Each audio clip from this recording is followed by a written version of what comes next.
Qu'est-ce que nous pensons du cas de Zemmour? Éric Zemmour, qu'est-ce que nous pensons du cas de Zemmour?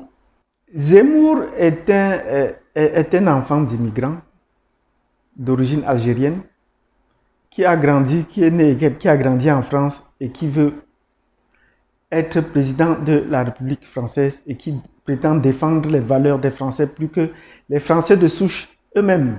Donc, il est important qu'on se penche sur le cas de Zemmour qui est en train de soulever un tollé aujourd'hui et qui essaie de prendre, à défaut les Africains et, et tous les autres immigrants en France, et notamment les Arabes dont il est issu. Et lui, il reconnaît que son nom, Zemmour, est un nom berbère d'origine algérienne qui veut dire Olivier. Donc, mais quand il tape là-dessus, nous comprenons ce pour les cas de la politique. Il veut plaire à la classe politique française.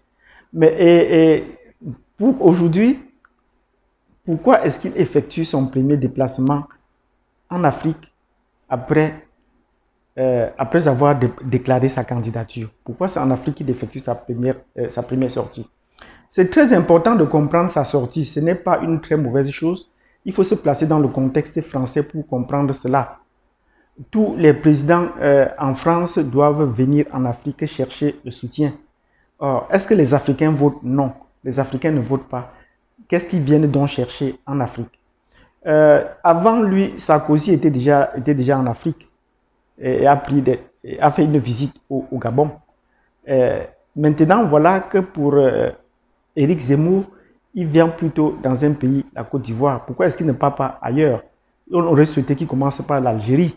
C'est le chef de l'État Idriss Déby nous a accordé cet après-midi une audience à Madame Marine Le Pen, candidate du Front National à la présidentielle française d'avril 2017. Reportage Djiti.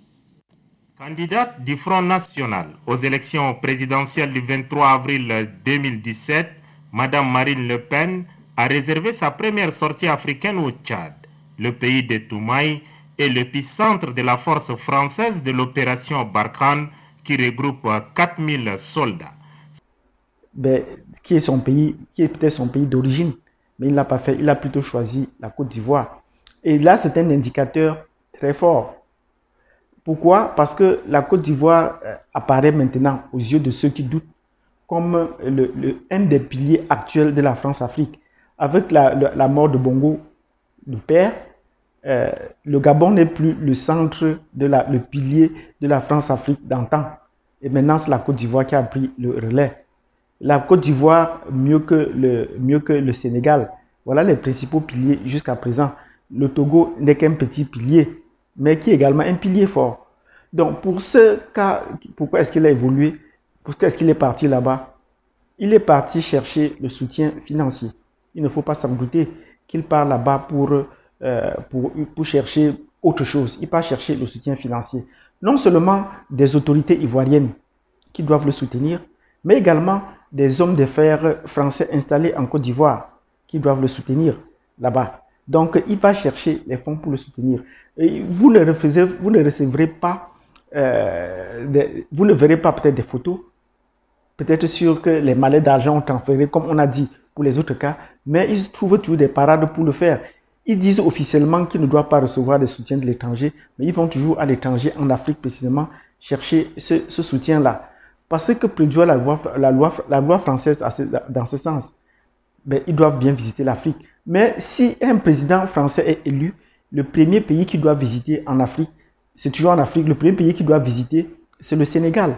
Même s'il doit aller ailleurs commencer sa campagne, mais quand il sera élu président, le premier pays qu'il doit visiter, c'est le Sénégal. Et nous reviendrons donc sur le cas, nous avons déjà expliqué le cas du Sénégal dans les précédentes vidéos, le poids diplomatique et même le poids spirituel que le Sénégal joue dans la politique française. Donc c'est important également de comprendre cela, mais ce n'est pas l'objet aujourd'hui, c'est de situer le cas d'Éric Zemmour dans la situation, dans sa relation avec la France-Afrique et dans sa relation avec la Côte d'Ivoire où il est parti chercher appui. Donc si vous avez bien compris cela, vous nous mettez des pouces. Et si vous avez des idées contradictoires, si vous pensez qu'il y a d'autres éléments qui expliquent le déplacement de Zemmour en Côte d'Ivoire, vous le mettez là sous commentaire. Que pensez-vous qu'Éric Zemmour est parti chercher à Abidjan, en Côte d'Ivoire, et qui s'est même fait prendre des photos alors que la voix française ne le permet pas? Même si on autorise les déplacements, la loi française ne le permet pas.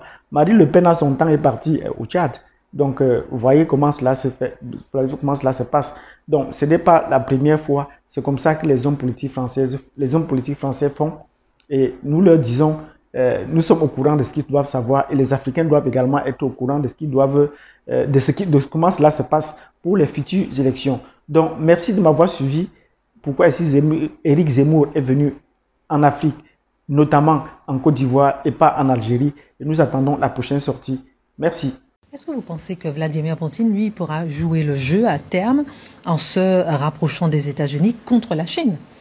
Pour l'instant, c'est trop tard. Il n'a plus confiance. Vous savez, on a oublié, puisque la presse occidentale passe son temps à faire de Poutine un méchant, on a oublié qu'après les tours jumelles, vous savez, le fameux attentat contre les tours jumelles le 11 septembre 2001, le premier à appeler George Bush fut Poutine. Et c'est Poutine qui lui a donné l'aide des services secrets russes pour retrouver Ben Laden en Afghanistan. Tout le monde a oublié. Poutine avait même l'intention d'adhérer à l'OTAN. Encore une fois, tout le monde a oublié. Et tout le monde fait passer Poutine pour l'agresseur. C'est lui qui a attaqué l'Ukraine, etc. On oublie simplement que le président Bush père avait promis à Gorbatchev de ne pas faire rentrer dans l'OTAN les pays de l'Est et les pays proches de l'URSS de l'époque. Donc si vous voulez, c'est les États-Unis qui ont trahi leur parole. C'est les États-Unis qui mettent des troupes à quelques kilomètres de la Russie. Et c'est les États-Unis qui fomentent les fameuses révolutions de couleur dont tout le monde loue ici, mais qui sont des révolutions contre des pouvoirs élus, même si c'est des pouvoirs pas vraiment respectueux des droits de l'homme, vous voyez. Donc il faut arrêter de faire de Poutine l'agresseur. C'est Poutine l'agressé. Alors évidemment, après, il se défend parce que c'est pas Yeltsin, il n'est pas alcoolique, et c'est pas Gorbatchev, il n'est pas faible. Voilà, et c'est un patriote russe raide, je dirais, qui ne recule devant aucun moyen, ça je vous l'accorde, hein, les assassinats, la cyberattaque, c'est un homme d'avant, hein, c'est un homme du 19e siècle.